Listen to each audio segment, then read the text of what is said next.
Bonjour, bonjour, comment ça va? Alors aujourd'hui, on continue avec un autre volet sur les tours jardins toujours. On va parler des fermes urbaines, les Tower Farms. Imaginez l'agriculture de l'avenir avec des fermes urbaines de tours jardins. Ah, vous savez comment moi je suis en amour, alors qu'on en ait une, qu'on en ait deux, qu'on en ait trois, mais imaginez 12 tours, 100 tours, 300, 400 tours, the sky is the limit comme on dit. Alors, les tours jardins, ce qui est merveilleux, on n'a plus besoin de se pencher, on n'a plus besoin de courir après les marmottes, on n'est pas constamment en train d'arracher des mauvaises herbes, on ne joue plus dans la terre. Donc, c'est très facilitant pour tout le monde. Mais pour un agriculteur, imaginez comment ça rend les choses beaucoup plus faciles. Alors, je veux commencer en vous parlant de la première personne qui a établi une ferme urbaine. C'est M. Troy Albright, qui habite en Arizona. Alors, ce monsieur-là est un pharmacien.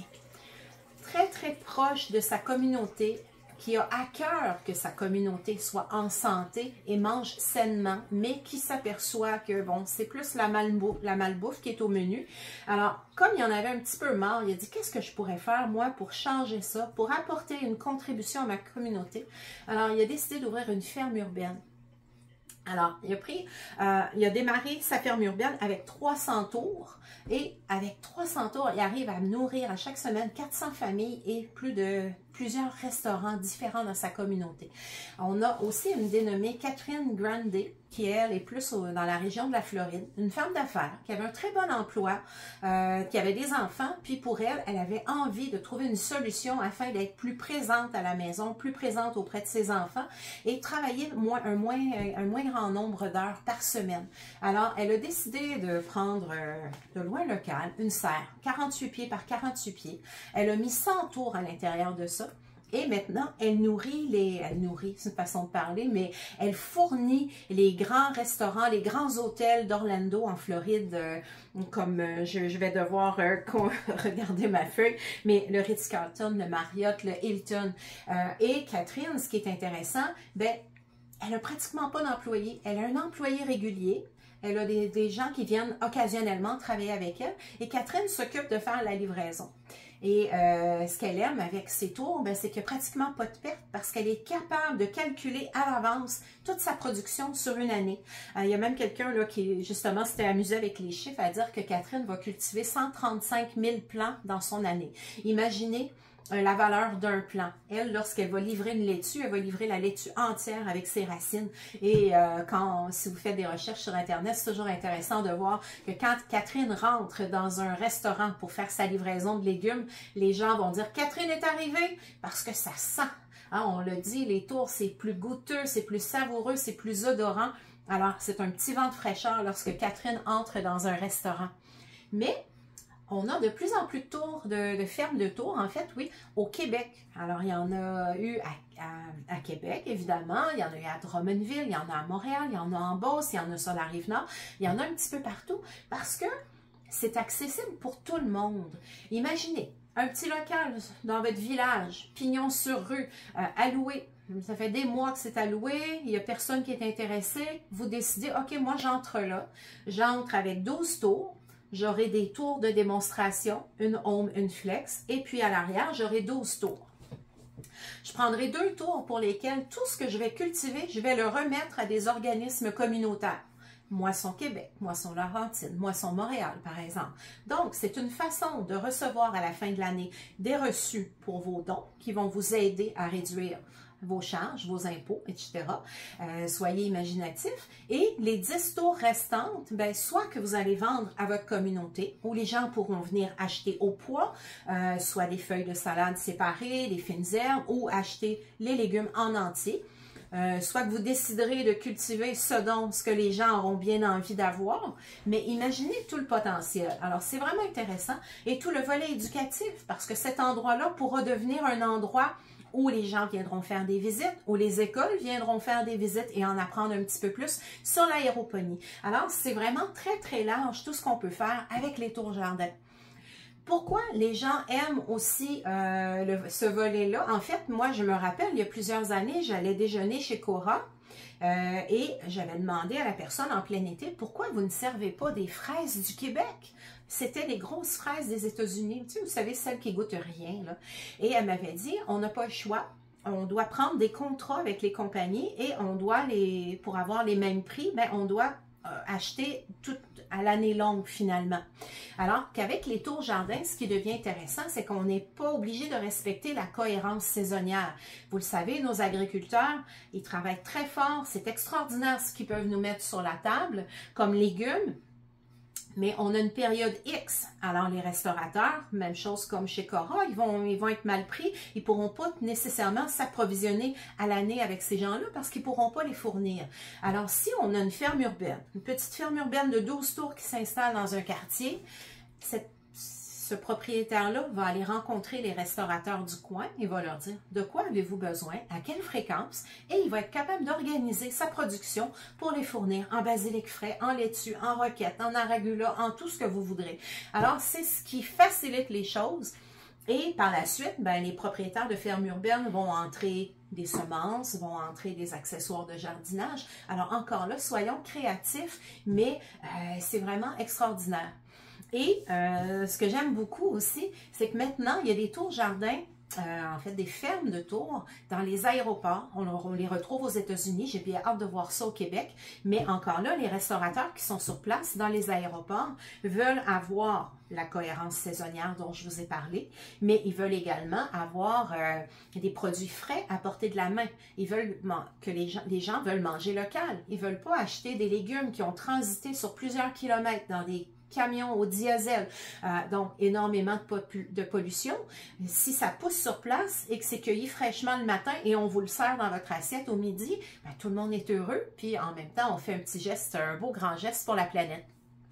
Ce qui est intéressant aussi, j'avais su que certaines machines distributrices aussi avaient des laitues.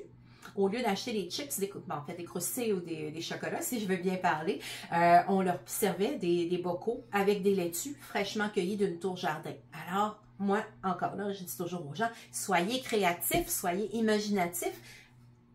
C'est vaste, tout ce qu'on peut faire avec ça. Alors, c'est vraiment de ça que j'avais envie de vous parler aujourd'hui. Et je regarde mes feuilles. Effectivement, oui, je voulais vous dire aussi, il y a beaucoup de fermes urbaines qui sont en train de s'installer. Il y en a au Costa Rica, il y en a en Afrique.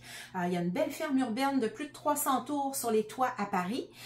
C'est de plus en plus populaire. Évidemment, encore, la tour est à l'extérieur. Hein. Si on parle des tours en Espagne, par exemple, pour la compagnie Agroautonomie, ben, ils ont le soleil, la chaleur et croyez-moi, les choux, les brocolis, les choux-fleurs, ça pousse amplement, allègrement même, je devrais dire. Mais pour certains pays, comme l'Afrique, comme la Martinique, je dois dire que la Martinique n'a pas de ferme de tour encore, mais les sols sont contaminés. Alors même les gens qui habitent là-bas, moi j'ai un contact avec une dame là-bas, elle aimerait beaucoup avoir les tours. Elles ne sont pas disponibles encore là-bas, mais sachez que aussitôt qu'un pays décide de créer une ferme de tours, à partir de 12 tours, ce sera possible de l'intégrer dans n'importe quel pays. Alors, de savoir qu'il y a une ferme de tours en Afrique, ben moi, je trouve ça merveilleux. Alors, c'est possible de faire ça un petit peu partout. Et il faut comprendre aussi que ça coûte très cher acheter des hectares de terre, de plus en plus cher, ça prend beaucoup d'eau. Alors, tandis qu'en tour jardin, on l'a dit cette semaine, c'est 98% moins d'eau, 90% moins d'espace, ça pousse 3 fois plus vite et le rendement est 30% plus important. Alors, les économies, elles sont là et rapidement, on va rentrer dans notre argent. L'autre chose, oui, ce que j'ai trouvé ça vraiment le fun aussi récemment, ben, il y a quelques mois, je pense, la publication, je l'ai encore si quelqu'un est intéressé à la voir, mais même certaines épiceries au Québec comme IGA a commencé là, à cultiver certains légumes en agriculture, en verticalité également. Donc, il y a vraiment tranquillement, on est en train de s'immiscer un petit peu partout. Et justement, j'allais vous dire, ben, ce soir, si je ne suis pas en live directement avec vous, c'est parce que je suis à l'Expo Manger Santé. Et c'est la deuxième année pour moi où je vais présenter les tours jardins et l'accueil du public est vraiment incroyable. Et justement, au moment où j'enregistre cette capsule-là, je suis vraiment en fébrilité de voir comment mon week-end va se passer parce que c'est la deuxième année que je le fais. Et dans le courant de la dernière année, ben, on en a parlé à la radio, on en a parlé à la télévision. Il y a de plus en plus de fermes urbaines qui ont ouvert aussi. Alors les gens, il y en a encore beaucoup qui ne connaissent pas ça, mais il y en a de plus en plus qui disent « Ah ben oui, j'ai vu ça, oui, j'en ai entendu parler. » On est à peu près 3000 propriétaires de tours au Québec. bientôt, comme on disait, hein, l'objectif de Team Blank, c'est que chacun puisse avoir une tour dans sa maison. On disait à l'époque, l'objectif pour certains, pas l'objectif, mais tout le monde voulait avoir un lave-vaisselle, mais éventuellement, tout le monde aura sa tour jardin. Tout le monde sera à même de cultiver ses propres légumes exempts de pesticides, de produits chimiques. Il n'y a pas... Qu'est-ce qui est plus merveilleux que de semer une graine, puis d'avoir tout ça, là, cette abondance-là qui va pousser. Vos fines herbes, vos fruits, vos légumes, vos plantes aromatiques, les plantes médicinales, les fleurs ornementales, fleurs comestibles aussi. Alors, les limites là, sont vraiment très... Il n'y en a pas de limite, en fait, c'est ce que je voulais dire. Et il y a même quelqu'un aux États-Unis qui a démarré une ferme de tours seulement avec des fraises. Alors ça aussi, hein, des fraises savoureuses. Alors nous, on s'amuse beaucoup. On en fait pousser beaucoup aussi. Mon objectif, c'est vraiment d'arriver à avoir une tour entière là, pleine de fraises. Alors, c'est un petit peu ce que je voulais vous dire aujourd'hui. Et je regarde ma feuille une dernière fois. Oui, en fait, je voulais vous mentionner que la tour, vous le savez, vous pouvez l'acheter à l'unité. Quand vous achetez un potager familial, c'est-à-dire 3 tours à la fois, ce seraient des tours comme le modèle Flex, la compagnie va vous offrir une cage tomate. Et elle va vous offrir 3 extensions pour monter la tour en hauteur. Donc, c'est presque un cadeau de 500 $. Fait que ça vaut la peine. Faites pas comme moi qui en a acheté une, qui a fini par en acheter une deuxième, puis qui a fini par en acheter une troisième. C'est beaucoup plus économique quand on achète les 3 d'un coup. Évidemment, quand c'est possible. Là, je le comprends bien. Je fais un petit peu de blague avec tout ça. Il y a le potager communautaire aussi qui est intéressant. Vous allez le retrouver dans ma boutique en ligne. Il faut cependant savoir que le potager familial, pas le potager familial, mais le potager communautaire ne peut pas être séparé. Vous ne pouvez pas dire, moi je vais parler à mes 11 voisins, on s'achète chacun une tour, puis on achète le potager d'un coup. Ce sont des tours qui vont être interreliées, un petit peu comme lorsqu'on fait une ferme de tours. Parce qu'évidemment, Troy Albright, avec ses 400 tours, il ne commencera pas à remplir ses réservoirs là, manuellement. Tout ça est interrelié. L'arrosage va se faire automatiquement, oui, mais le remplissage va se faire automatiquement, ainsi qu'avec les nutriments. Au niveau des lumières, bien évidemment, si on est à l'extérieur, on n'en aura pas besoin. Mais si on est à l'intérieur, oui, on peut avoir celle-ci, mais les gens qui vont décider de monter les tours très hautes, là, qui ont des entrepôts très, très, très hauts, vont avoir des lumières qui seront suspendues là, du plafond vers le sol. Alors, il y a beaucoup, beaucoup d'adaptations qui peuvent se faire par rapport à tout ça. Et voilà. Oui, la prison du Portugal, vous irez voir sur mon Facebook, j'avais présenté ça aussi.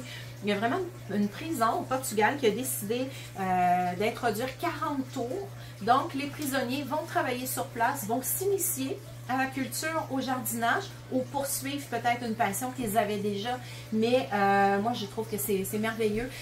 C'est quelque chose, c'est un enseignement qu'on devrait tous apprendre quand on est petit.